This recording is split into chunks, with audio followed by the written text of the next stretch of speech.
जिनका आगे चलकर स्वामी विवेकानंद नाम पड़ा। 39 बीमारियां थी जिस समय शरीर छोड़ी। 39 बीमारियां थी। उनके आत्मकथा को पढ़िए, देखिए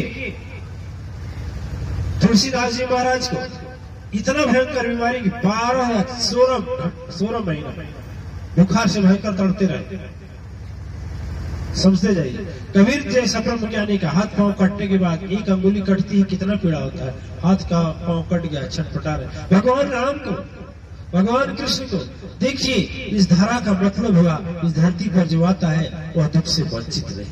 रास्ता एक है, रास्ता एक है। दिव्य आत्माएं एक रास्ता है कि यदि हम सदगुरु के पास है, सदगुरु के चरणों में है और सदगुरु के भाव विचार में हमारा भाव विचार है, तो दुख कब आएगा कब जाएगा पता। आज जितना ही दूरी बनाएंगे, मैं वादा करता हूँ उतना दुख दूर होगा। अब पेड़ को देखिए, जो पेड़ जितना बड़ा होता है ना, उतना नीचे जमीन में भी होता है। नीचे किसी का ध्यान नहीं जाता, लेकिन उतना नीचे हो तभी उतना मजबूत है। जो पेड़ जितना बड़ा उतना मोटा है, उतना नीचे भी पकड़ा हुआ है। तो सदगुरु को जो जितने गहराई से पकड़ता है, वह उतने शक्ति से, समृद्धि से, संपत्ति से, ध्यान से, पूजा से, तपस्या से, पुण्य की शक्ति से मजबूत रहता है और हिलाने से नहीं हिलती। और जो जितना कमजोरी से पकड़ेगा, भाव और श्रद्धा जितना कमजोर रहेगा, वह घास फूस की तरह उखड़ते रहेगा। ठीक है, तो हमारी पकड़ क्या है? यदि कहने का मतलब, यदि हमें सदगुरु पर विश्वास नहीं है और हम दूसरे के यहाँ जा रहे हैं, तो क्या होगा? कमजोर होगी, आस्था कमजोर होगी कि नहीं होगी? ऐसा तो नहीं है कि सदगुरु अंधेरे में डालता है। आपको तो बताता है फला डॉक्टर के यहाँ जाइए, डॉक्टर की चीज है, यह इस विभाग की चीज है, वह इस विभाग की चीज है। डॉक्टर की समझेगा तो स्वयं कहेगा तांत्रिक के पास जाइए, तांत्रिक को बुला देगा। ऐसी तो बात है नहीं। चिकित्सा विज्ञान से परे हो। हाँ, डॉक्टर को सदगुरु का कहना है। अच्छा, कुछ लोग होते हैं, अब गुरु जी के यहाँ गए दवा नहीं खाएंगे। भगवान के भाई लक्ष्मण थे, वो भी संजीवनी ली गई कि नहीं ली गई उनको?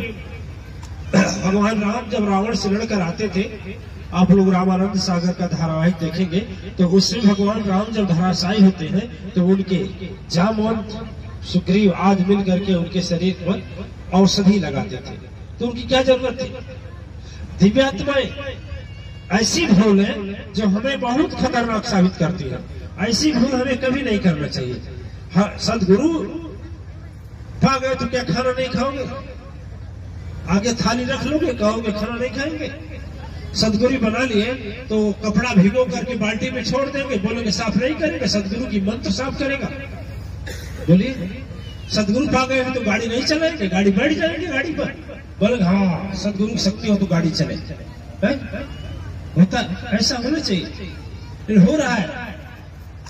कुछ बोलते हैं गुरु करने से क्या फायदा, क्या करने से? अब गुरु, किसी देवी ने नमक ज्यादा डाल दी किसमें, पूड़ी में, दाल पूड़ी में, और गुरु जी गाली देने लगी। गुरु जी की सब कहने नमक में ढेर हो गए। अब बताओ, अपने डाली और गुरु जी उल्टा पलटा बोल रहे।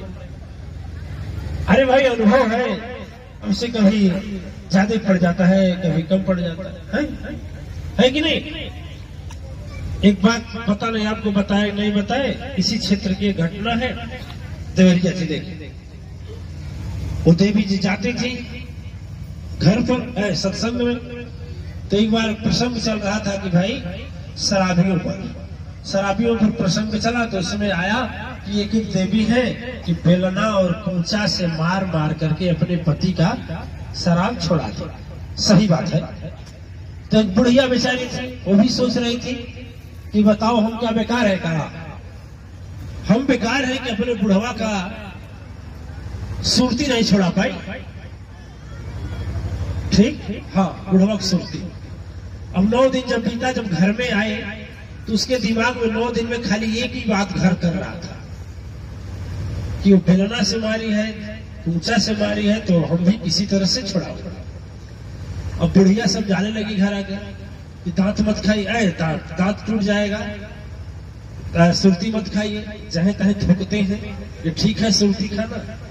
तो बूढ़ा बेचारा बोला, अबे बुढ़िया, आज 10 बरस से जाती है गुरु जी के आश्रम, ये कौन तुमको पकड़ लिया दी भगवान बात कि हमारे सुरतिया के पीछे कहीं पड़ी? बुढ़िया भी खड़ी हो गई, भैया छोड़ते हैं कि नहीं छोड़ते? वो बोले हम नहीं छोड़ेंगे। वो बोला तुमको छोड़ना है? बोला नहीं छोड़ेंगे। फिर बुढ़िया का है कम, बुढ़वा का है कम। अब नाती होते हैं ना, नाती जानते हैं ना, नाती नाना लोग बैठे हैं, नाना नानी है इसमें बाबा और दादी बैठे हैं ना। अब दादी और छोटे छोटे बच्चे थे, इतना बड़ा 4-5। अब एक नाती बोला, दादी एक काम कर, वो जो जिसमें रखा जाता है चूना, क्या बोलते हैं उसको? चूना और सुरती, एक और सुरती एक और चूना, एक दादी का फेंक दे, बस दादी फेंक, काम खत्म। और 2 नाती लड़ गए, कहे फेंकवाओ, हम तो वापस बताए। तो कहा चुप और फेंक ले मुझे तब बताइए। चारों नाती आपस में कर लिया।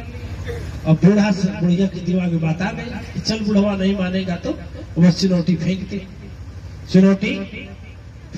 छत पर जाकर। एक नाती कहा बस। वो बूढ़ा, अच्छा प्रायः बूढ़े लोग जब खाना खा कर आते हैं तो बनाते हैं ना सुरती, तो अम्ल होता है ना, सुरती वाले कोई है कि नहीं है? माने हम नहीं है, लेकिन जानते हैं, जैसे आप जानते हैं संविधान होता है कि नहीं? खाना खाने के बाद सुरती लगता है ना। अच्छा, अब बूढ़ा बेचारा सुरती मला, लेकिन देखा कि न झूठे बोल रहे हैं, कुछ हाथ में ये नहीं है, लगा टटोल नहीं, चुनौती मिली नहीं, चुनौती बोलते हैं ना, चुनौती मिली नहीं। तो बोला कि बोल क्या हुआ, कौन फेंका? एक नाती को उठाया डंडा, बोल, कहा हम नहीं बाबा। किसको? दादी को। हम नहीं बाबा। बुढ़िया भी कम नहीं थी, वो भी खूब लड़ी, मर्दानी, उठाई लाठी। जब लाठी उठाई तो बूढ़ा एक बहुत बड़ा वो चारपाई वाला, बांस की चारपाई की पार्टी होती है ना, उठाया बूढ़ा। अब बुढ़िया सोची कि गुरुजी बोल रहे हैं तो लाओ इसका सुरती छोड़ा कर दम लेंगे आज, ठीक? और नाती कहने लगे, वाह दादी वाह, शाबाश, और जोर से, वाह दादी और जोर से। और 3 बच्चे इधर से हो गए, नाती हो गए तो उधर से हो गए। हाँ बाबा मार जोर से। तो बाबा जब मारे तो वो तो रोक ली, दादी रोक ली। अब नाती कूदने लगे, हाँ बाबा जीत गए। अब तुरंत देखी सही में जीत गए। बस आओ न देखी ताओ कि जय हो गुरु जी, जय हो। अब इतना तेज से खींच के मारे कि रोड टूटकर वहां चला गया, हड्डी निकल गई, खून बहने लगा। अब लाठी फेंक कर रोने लगी। वो बेचारा चिल्ला रहा है, अब तो ले लेलुआ का चिल्ला चल। अब जा हॉस्पिटल में गया, वहां गया तो कहा गुरु जी आगे लगे, तो आई लग गई। बताओ हमारे बुढ़वा का बुढ़ा भी टूट गई। वहां जाने से क्या फायदा? दिव्य आत्माएं हंसी आती है, हमें आती है कि हम लोग सदगुरु बना करके भी बातों को समझने का प्रयास नहीं करते। सदगुरु बना करके समझने का प्रयास नहीं करते हैं, समझने का कोशिश करनी चाहिए। अब सदगुरु बना करके ऐसा जीवन बिताया जाए, घर में किसी का गोड़ तोड़ दिया जाए, कई हजार रुपया हॉस्पिटल लगा, अभी बेचारा निकला नहीं है, निकला था फिर भर्ती हो गया। अब ये बताइए, इस छोटी छोटी बात है, लेकिन देखिए सदगुरु बनाने के बाद भी हमें अपने आध्यात्मिक शक्ति और चेतना के विषय में सोचना चाहिए। ठीक है, हमारी आध्यात्मिक शक्ति कितना गई। एक देवी है बेचारी, इतना बड़ा सत्संग करा रही, हम लोग इतने लोग हैं, अगर सत्संग करा रही है अपने साहस और शक्ति के बल से कि नहीं, हम लोग भी तो करा सकते। उस बच्ची से बहुत धनवान लोग बैठे हैं, और एक हस्ती इकट्ठा होती है तो भगवानी में 5 दिन का सत्संग होता, सारी शक्तियां एकत्रित हो जाती है, होता है। जैसे शंकर भगवान जैसे, चैतन्य महाप्रभु जैसे, कर्मेश्वर जी महाराज जैसे, ऐसे जब लगते हैं दिव्य आत्माएं तो सफल होती है। ये बेचारी अकेले दम पर की, तो ठीक है, आध्यात्मिक शक्ति की चेतना, आध्यात्मिक शक्ति की चेतना हमारी कितनी जागृत है, समय है उसका देखने का।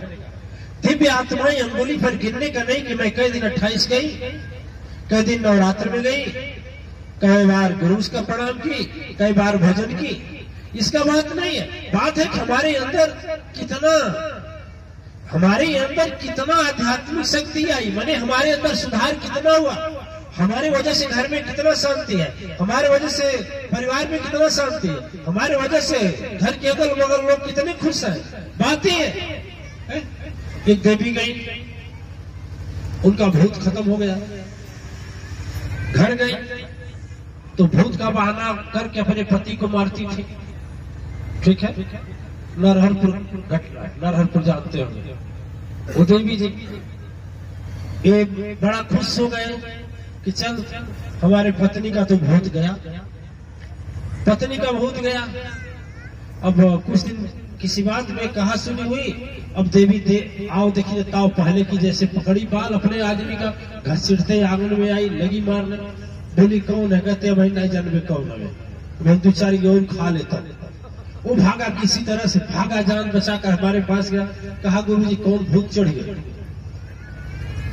कहने का मतलब ये जो बहाना, कुछ लोग बहानाबाजी बना करके इस तरह से घर में पीड़ा फैलाते हैं, घर में शांति फैलाते हैं, और शांति एक घर में ऐसा होता है कला कि बना हुआ भोजन भी खाने का नसीब नहीं होता। पुण्य आत्माएं सदगुरु पाने के बाद में हमें ढोंग ढकोसला पाखंड 420 से दूर होना चाहिए।